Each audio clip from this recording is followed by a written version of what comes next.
நடிகர் சரத்குமார் அண்ட் ராதிகா தம்பதியினர் அவங்களுடைய 500 கோடி ரூபாய் பங்களாவை காலி செஞ்சுட்டு வாடகை வீட்டுக்கு போயிருக்காங்க. இந்த விஷயம் தான் இப்ப சோசியல் மீடியாவே புரட்டி போட்டிருக்கு. அண்ட் இதுக்கான உண்மையான காரணத்தை குறித்து அவங்களே வெளிப்படையா பேசியிருக்காங்க. தமிழ் சினிமாவில் பவர் கப்பல்னு சொன்னா அது சரத்குமார் அண்ட் ராதிகா தம்பதி தான். வெள்ளித்திரையில இருந்து சின்னத்திரை வரைக்கும் இன்னைக்கு பரபரப்பா இயங்கிட்டு இருக்க இந்த ஜோடி குறித்த ஒரு செய்தி தான் இப்ப தீயா பரவிட்டு வருது. சரத்குமார் தன்னுடைய 500 கோடி ரூபாய் பங்களாவை காலி செஞ்சுட்டு வாடகை வீட்டுக்கு போயிருக்காரு என்ற செய்தி தான் சோசியல் மீடியால வைரலாயிட்டு வருது. சுமார் 15,000 சதுரடியில பிரம்மாண்டமா ஒரு வீடு. அந்த வீட்டை பராமரிக்க மட்டுமே 15க்கும் மேற்பட்ட வேலையாட்கள் தேவை. 7 பெரிய கதவுகளை திறந்து மூடுறதுக்கே ஒரு ஆள் வேணும்னு பெரிய ரேஞ்சுக்கு அந்த பங்களாவை பத்தி செய்திகள்லாம் வெளியே வந்துட்டு இருக்கு.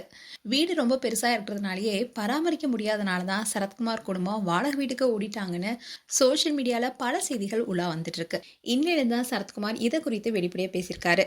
அதாவது அவர் என்ன சொல்லியிருக்காருன்னா, என் வீடு மட்டும் 500 கோடி ரூபானா நான் ஏன் இன்னும் கஷ்டப்பட்டு நடிச்சிட்டு இருக்க போறேன். 25 கோடியில ஒரு வீட்டை கட்டிட்டு மீதி 475 கோடியை வங்கியில போட்டுட்டு நிம்மதியா ஓய்வு பெற்றிருக்க மாட்டேன்னு கேள்வி எழுப்பியிருக்காரு. ஆனா உண்மையில் நடந்தது இதுதான். சரத்குமார் அந்த வீட்டை விட்டு தற்காலிகமா வெளியேறியது என்னமோ உண்மைதான். ஆனா அதுக்கு காரணமே வேற. அவருடைய வீட்டுக்கு 2 பக்கத்துலயுமே பெரிய ஸ்கூல் வந்திருக்கு. ஜிம்முக்கு போகும்போது பால்கனி வழியா போனா பள்ளி குழந்தைகள் எல்லாமே அங்கிள்னு கூப்பிடுறாங்களாம். எங்களுடைய அந்தரங்கம் பாதிக்கப்படுவது போல உணர்ந்தோம்னு சொல்லியிருக்காரு. அங்க ஸ்கூல் சுத்தி வந்ததுனால காற்றோட்டமும் குறைஞ்சிருச்சு.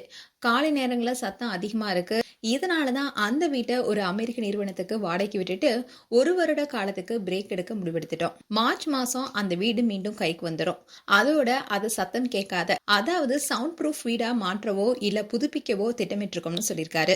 ரீசெண்டா கூட ராதிகாவுடைய அம்மா கீதா ராதா மறைஞ்சப்போ ராதிகாவுக்கு ரொம்பவே சப்போர்ட்டா இருந்தவர் தான் சரத்குமார். இப்படி வீட்டுல ஒற்றுமையா இருக்கும் இந்த தம்பதியினர் வர பிப்ரவரி 27 அன்னைக்கு தியேட்டர்லயும் மோதிக்கொள்ள இருக்காங்க. இப்படி இருக்க சொல்லதான் இதை பத்தி அவர் என்ன சொல்லியிருக்காருன்னா, வீட்டுல எங்களுக்குள்ள போட்டி இல்ல, ஆனா தியேட்டர்ல எங்க படங்கள் மோதுவது சுவாரஸ்யமான போட்டியா தான் இருக்குன்னு சிரிச்சுக்கிட்டே பதில் சொல்லியிருக்காரு சரத்குமார். மேலும் இது போன்ற வீடியோஸை பார்க்க நியூஸ் தமிழ் கிளிட்ஸ் சப்ஸ்கிரைப் பண்ணுங்க. மறக்காம நோட்டிபிகேஷன் பட்டனை கிளிக் பண்ணுங்க.